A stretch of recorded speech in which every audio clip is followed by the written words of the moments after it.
escolhi para falar hoje, a Ana falou, Suzy, a gente sempre fala de uma mulher da Bíblia. E eu escolhi para falar para vocês uma personagem bíblica, uma mulher que eu admiro muito. E a história dela se encontra escrita no livro de 2 Reis, no capítulo 4. Nós vamos ler essa história, você vai acompanhar essa história, e nós vamos aprender com a vida dessa mulher.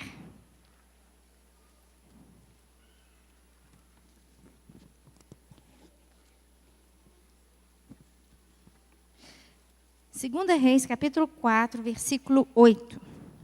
Já estou na fase de ter que usar óculos, já trouxe.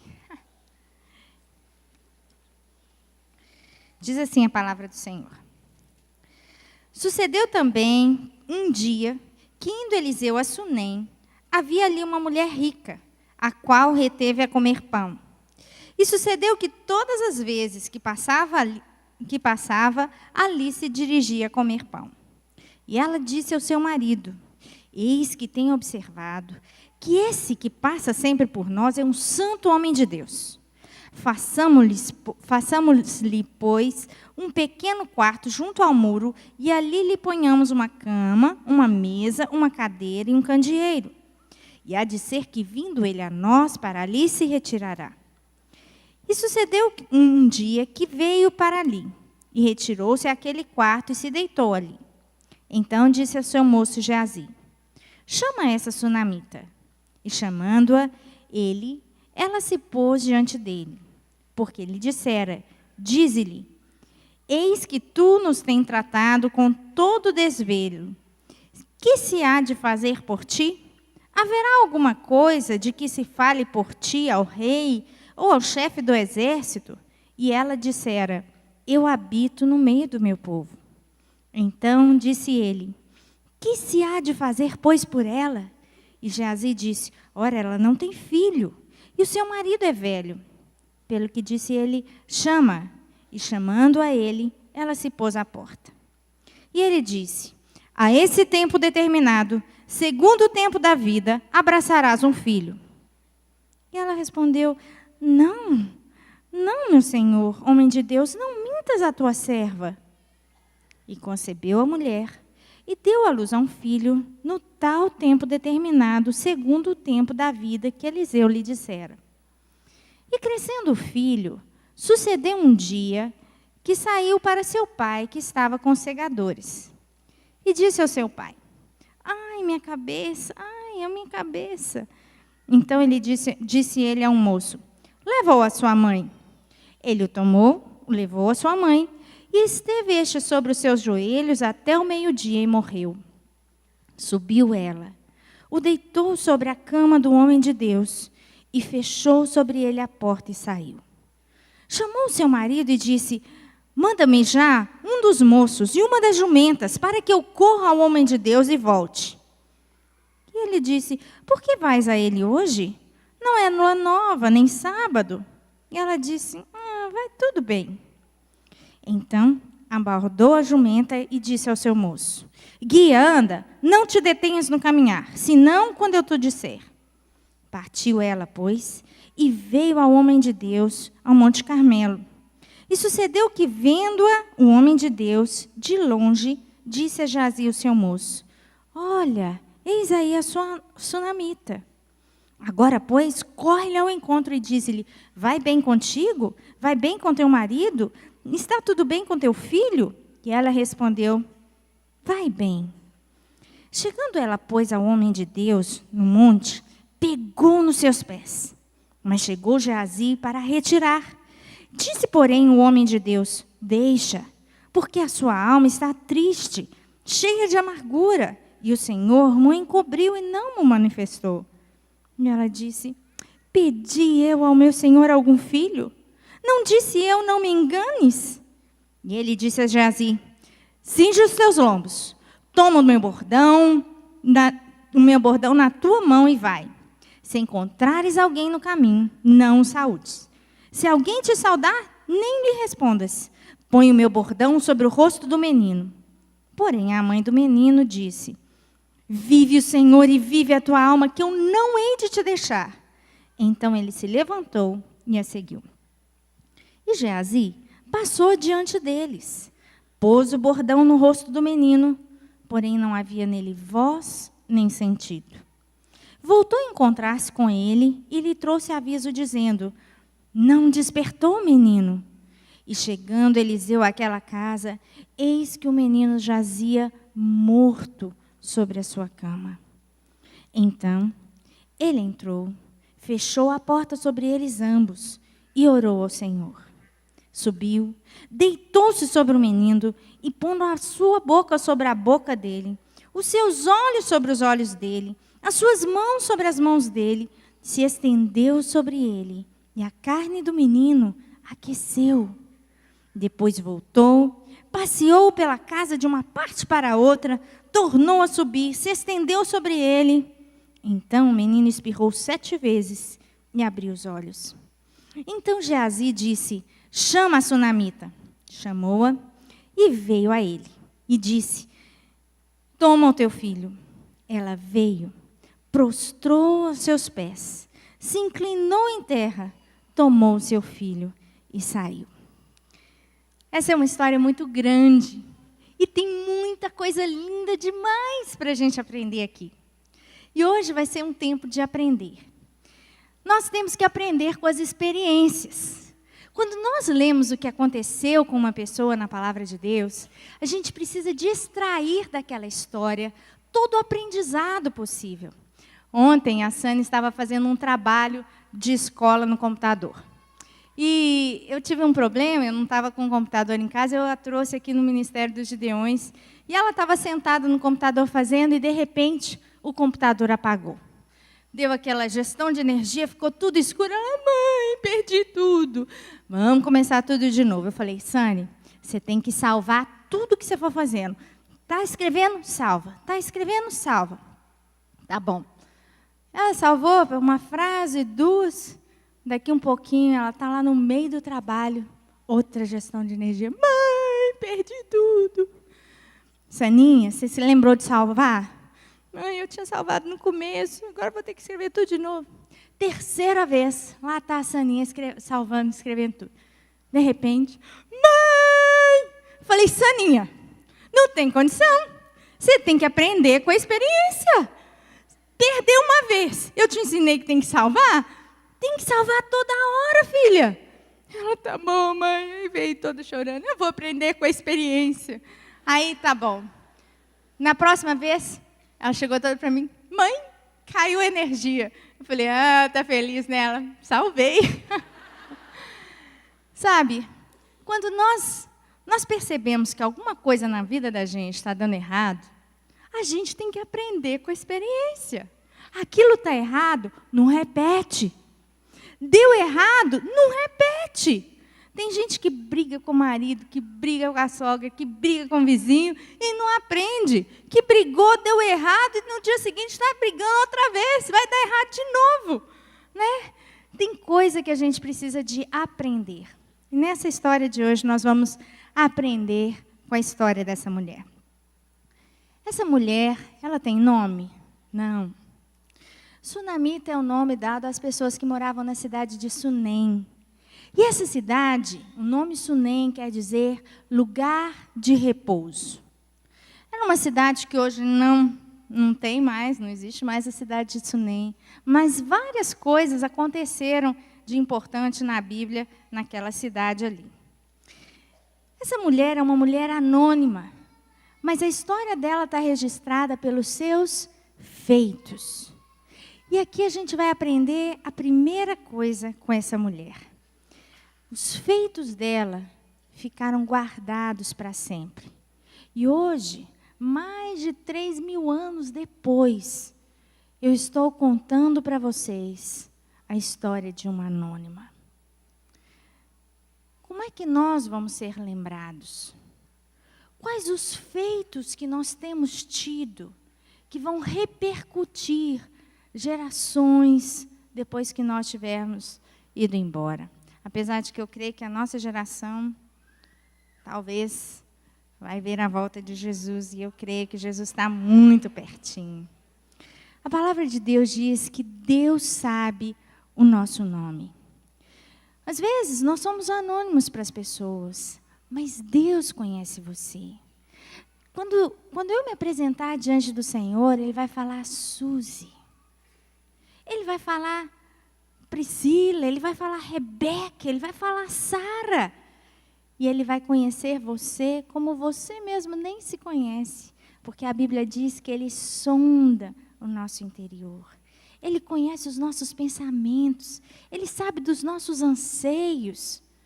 Mas Ele sabe da nossa história. E muitas vezes o nosso nome não é conhecido. Mas aquilo que nós fazemos deixa marcas eternas. Quantas pessoas deixam um bom rastro de história, um bom perfume, quando elas passam na história da gente. Às vezes você não se lembra mais, mas quando vem, aquela pessoa, quem? E aí vai falar alguma coisa que ela fez, né? Aquela que, não sei, que sentava todo dia no primeiro banco, que sempre cantava as músicas com tanto fervor, ou como nós somos lembrados.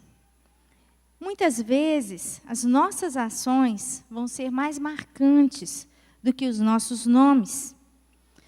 Mas nós devemos deixar que essas ações escrevam a nossa história.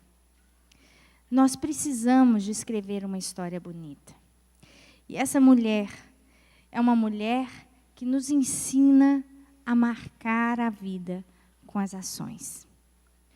Essa mulher vai nos ensinar muito hoje. E eu gostaria que, enquanto eu estivesse falando ao seu coração, essa mensagem não gerasse no seu coração essa questão da cobrança. Como eu devo ser, eu preciso, eu quero. Não, você vai se lembrar que nós temos um ajudador. O Senhor é aquele que promete nos ajudar naquilo que nós não damos conta de fazer. E muitas vezes a gente não vai dar conta de ser ou de fazer tudo aquilo que nós queremos. Eu sei que nessa noite existem mulheres aqui, olha, que querem ser as melhores esposas do mundo, mas às vezes o maridinho é tão difícil, né? Aí você fica frustrada e você pensa, mas eu quero ter domínio próprio. Mas eu quero organizar o meu tempo. Mas eu preciso de ser mais organizada na minha casa. Eu não estou dando conta. O Senhor entende as nossas dificuldades. E Ele nos ajuda. E Ele se disponibiliza para estar conosco, para estar nos estendendo a mão. Eu sei que nós, como mulheres, as mulheres, elas todas querem... nós somos mais românticas. As mulheres querem ser amadas, compreendidas. Quem não casou ainda quer encontrar, né, um marido perfeito, que ama, que compreende, que está junto. Quem já casou, caiu na real e fica orando. Senhor, ajuda meu marido. O Senhor conhece as minhas necessidades. O Senhor sabe quem eu sou. O Senhor sabe o que eu preciso. E sabe, gente, na verdade, o Senhor realmente sabe o que nós precisamos. E quando a gente vê uma história de alguém que, vocês vão ver que mulher nobre, eu vejo a Sunamita como uma mulher de fibra, de força, uma mulher digna. Quando a gente vê uma experiência, essa experiência não é para frustrar a gente, é para nos animar e a gente pensar assim, tem jeito. Tem jeito. Um Deus que ama você, que se empenha em cuidar de você, que quer o seu bem. Ele vai usar todas as circunstâncias para suprir as suas necessidades, para te ajudar naquilo que você precisa. A história continua. O Eliseu fala que ela vai ter um filho e um milagre acontece. Aquela mulher fala, não me engana não. E ela tem um filho. E aí a gente tem uma história de família aqui muito comum. Um dia o menino está grande e o menino aparece onde? No meio dos segadores com o pai. Um pai velho, rico, trabalhando com segadores. Você imagina que esse homem era como, gente? Difícil. Aquele marido que só fica trabalhando. Aquele marido que só quer juntar mais. Se ele era velho e rico, ele precisava de estar no campo, com gente que está colhendo. Mas era lá que ele estava. O que essa mulher faz, gente? ela põe o menino para ir junto com ele. Ao invés de ficar falando, seu pai só fica trabalhando, não cuida de você, não vem aqui para casa, não leva você para brincar. Ah, seu pai podia estar aqui. Ela levou o menino para lá. O pai não pode vir, não? O menino foi. E está lá feliz. E está aprendendo um trabalho com o pai. Sabedoria. Sabedoria. Ao invés de queimar o filme do pai com o menino, faz o menino ser feliz de ter aquele pai e leva o menino para estar junto. Mas o menino começa a falar, ai, a minha cabeça, ai, minha cabeça. Esse pai, provavelmente, eu coloquei assim, menino com o pai entre os segadores. O pai não tinha tempo, era rico, estava com os trabalhadores. A mãe cria tempo para o menino ficar com o pai. E o menino quer aprender com o pai o trabalho. Isso é sabedoria. O menino começa a falar, ai, minha cabeça, ai, minha cabeça. E esse pai típico fala o quê? Nada. Chama um servo e fala para o servo, leva ele para a mãe dele. Tem muito trabalho para fazer, né? O menino está reclamando dor de cabeça, vou fazer o quê? Problema da mãe. Quem já viu essa história, gente? De quem é o problema quando o menino está doente, quem que leva no hospital, quem que faz a sopinha, quem que cuida, quem que acorda de noite, a mulher. E esse pai nem se arrisca a ele mesmo levar o menino. Nem a falar, meu filho, onde é que está a dor, né? O que foi? Deixa eu cuidar de você um pouquinho. Não, chama um servo para levar. Essa mulher, gente, ela podia receber esse menino e falar assim, o quê? Aquele marido terrível, não vou falar nome feio aqui, né? Mas aquele difícil lá do meu marido, nem ele não veio. Mandou o servo trazer aqui e agora? O que eu faço? É ele que tem o cartão de crédito, como é que eu vou comprar remédio? Ele que conhece o telefone do médico, como é que eu vou ligar? Como é que eu vou chamar alguém? O que eu vou fazer? E ela fica com o menino nos joelhos. Ela dá o melhor de si. E ela não deixa transparecer para o servo a raiva, a indignação, que provavelmente ela ficou com esse marido. Mas o menino morre. Ô, gente, uma mãe que vê o menino morrendo nos joelhos, a primeira coisa que qualquer uma de vocês ia fazer era gritar, era chorar. Era começar a clamar e falar, que isso, meu filho morreu? Também você não fez nada para ajudar. E chama os servos, e manda o servo chamar o marido, e chama os outros servos, e começa a gritar, e alguém sacode o menino, e traz uma água, e ressuscita o menino aqui, faz pressão no coração, e faz aquele escândalo. Que mulher é essa? Que pega esse menino no colo, leva essa criança para o quartinho do Eliseu, deita o menino na cama e fecha a porta. Lá no livro de Provérbios, a Bíblia diz, da mulher de Provérbios, ela diz assim, a força e a dignidade são os seus vestidos. Quando ela vê a situação, o que ela podia fazer? Nada. Xingar o marido vai adiantar? Não. Queimar o nome dele com os servos vai adiantar? Não. Chorar com os servos e fazer aquele escarcéu, ou chamar alguém, ou tentar, vai adiantar? Não, o menino está morto. Qual era o lugar da bênção? Qual é o lugar construído para que a presença de Deus viesse? Foi nesse lugar que ela deixa o menino. Eu não sei o que fazer. Eu sei que na minha casa tem um espaço para Deus. Eu sei que na minha casa eu quis trazer a presença de Deus. E é nesse lugar que eu deixo o meu filho. Você tem deixado seu filho no lugar onde Deus pode abençoá-lo? Eu trabalho com o Ministério dos Gideões Mirins, crianças intercessoras. Lá fora vocês vão encontrar alguns folhetinhos, tem revistinha, tem passaporte, tem panfleto da Missão da África. Crianças que precisam de ser deixadas pelos pais, nos pés de Deus. Quantos pais negligentes tentam suprir a criança com tudo o que não vai adiantar nada. Dá para a criança o curso de inglês, de balé, de natação, de judô. Enche a criança de tudo quanto é coisa, menos da presença de Deus, que é a única coisa que realmente vai fazer toda a diferença.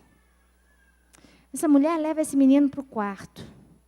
E ela então chama um servo. E o servo deve ter falado, pois não, senhora. E ela fala, olha, manda arrumar um jumento lá para mim. Pede para o meu marido preparar uma jumenta, porque eu vou viajar. Gente, viajar a cavalo, uma mulher no meio do mato, horas, não é igual entrar dentro do carro, ligar a chave e chegar numa igreja, não. Era viajar a cavalo, a jumento. E aí, o anta do marido dela pergunta para ela assim, uai, você vai viajar? Não é sábado, não é festa? O que você vai fazer? Será que o cara não lembra que o menino estava com dor de cabeça? Nem perguntou do menino, nem pensou no menino. A mulher vai fazer uma viagem, de repente assim, vai ver o homem de Deus, para quê? De repente, assim, veio uma ideia, vou ver o Eliseu. 4, 5 horas no meio do mato, de cavalo. Pois essa mulher não briga com esse marido. Ela vira para ele e fala, está tudo bem. Tudo bem nada. O filho está morto. Mas eu não preciso de falar aquilo que eu estou vendo. Eu posso ver com os olhos espirituais aquilo que não existe. E a fé é a certeza das coisas que se esperam. E a convicção dos fatos que eu não vejo. Aquela mulher tranca a porta, deixa o menino lá e vai atrás do Eliseu. Quando ela encontra o Eliseu, o Geazi corre para ela e pergunta, está tudo bem contigo, com teu marido, com teu filho? E o que ela responde? Está tudo bem. Sabe por que está tudo bem? Porque o filho está no quartinho. Porque o filho era promessa de Deus, é problema dele. Porque a minha vida está tranquila, eu sei quem eu sou. Eu não estou denegrindo nada nem ninguém. Eu continuo habitando no meio do meu povo. Eu sei o Deus a quem sirvo. Eu posso chegar no Eliseu. Eu posso receber de Deus palavra. Está tudo bem. Quando você tiver alguma coisa muito difícil, olhe para dentro de você. Veja as bênçãos. E diga para você mesmo, está tudo bem.